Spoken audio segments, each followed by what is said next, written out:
Section 2. You will hear a restaurant supervisor talking to some new staff who are going to work as kitchen assistants. First, you have some time to look at questions 11 to 16.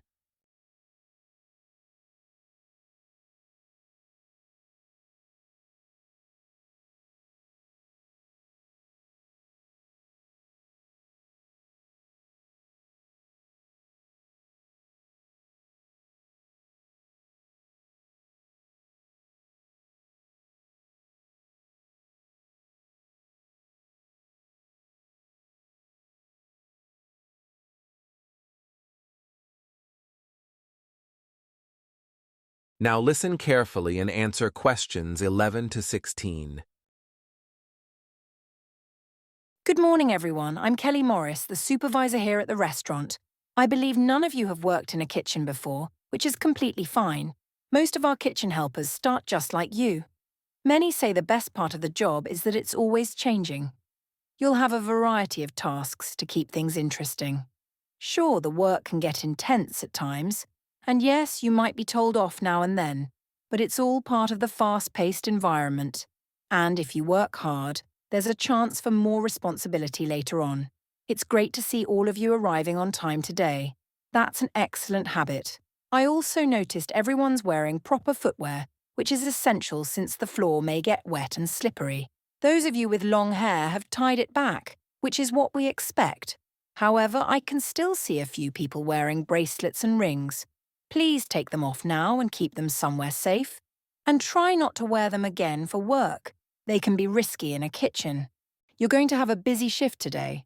Nearly every lunch slot is filled, and dinner is completely booked. We're glad to have our executive chef back after a week away, which should make things smoother. The other chefs had a heavy load while he was gone. Before I go over your job duties, let me cover some essential rules.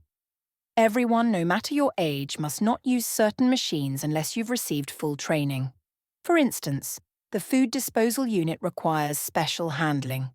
I believe 2 of you, Adam and Lucy, are under 18. That means you must not use the meat cutter. And nobody here is allowed to operate the electric blender until someone shows you how. You've probably heard that this kind of work can be demanding. And that's accurate. Your first week includes an 8-hour daily shift. Later, you can take on extra hours if you wish. Whatever your schedule, you will always have a break during your shift. Be prepared to stand most of the time. Carrying and moving things is part of the job. So, if you're not used to physical work, you soon will be. You won't have many slow moments. When someone asks you to do something, do it immediately. But at least the air conditioning here works really well. Better than in many kitchens. Before you hear the rest of the talk, you have some time to look at questions 17 to 20.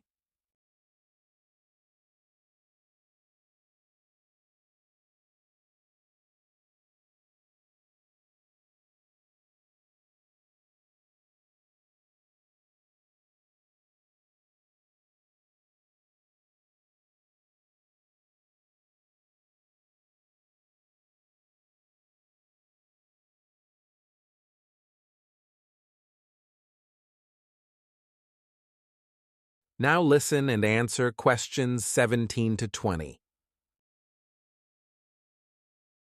Now let me introduce you to a few key staff members you'll need to remember.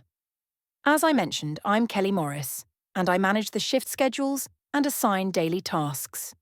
I'll try to rotate who you work with each day so that you learn from everyone. If you get a cut or any injury, even a small one, you must go straight to Alan Green.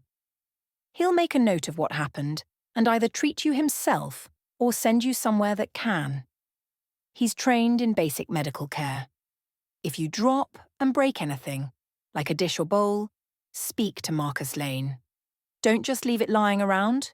We need to track breakages and replace items to avoid issues later. Also, if you notice we're nearly out of sugar, oil, or any other essential ingredient, let Claire Reed know.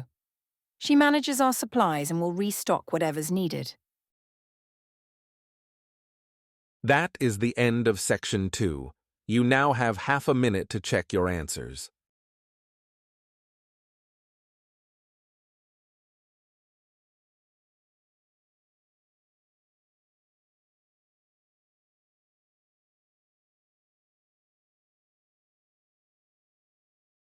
Good morning, everyone. I'm Kelly Morris, the supervisor here at the restaurant. I believe none of you have worked in a kitchen before, which is completely fine. Most of our kitchen helpers start just like you. Many say the best part of the job is that it's always changing. You'll have a variety of tasks to keep things interesting. Sure, the work can get intense at times, and yes, you might be told off now and then, but it's all part of the fast-paced environment.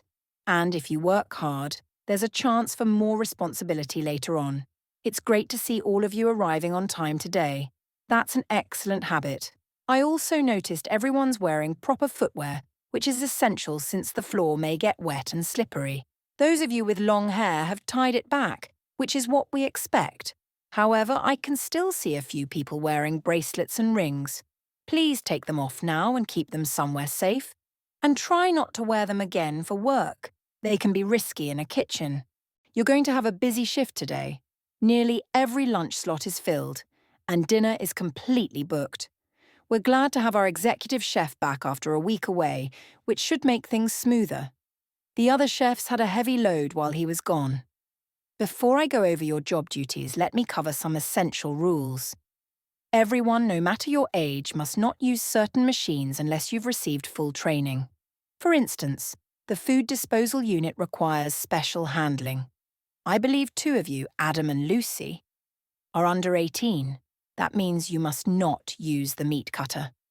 And nobody here is allowed to operate the electric blender until someone shows you how.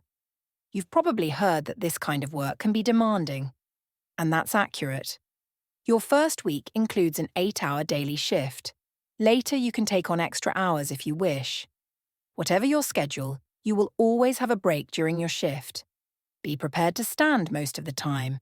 Carrying and moving things is part of the job.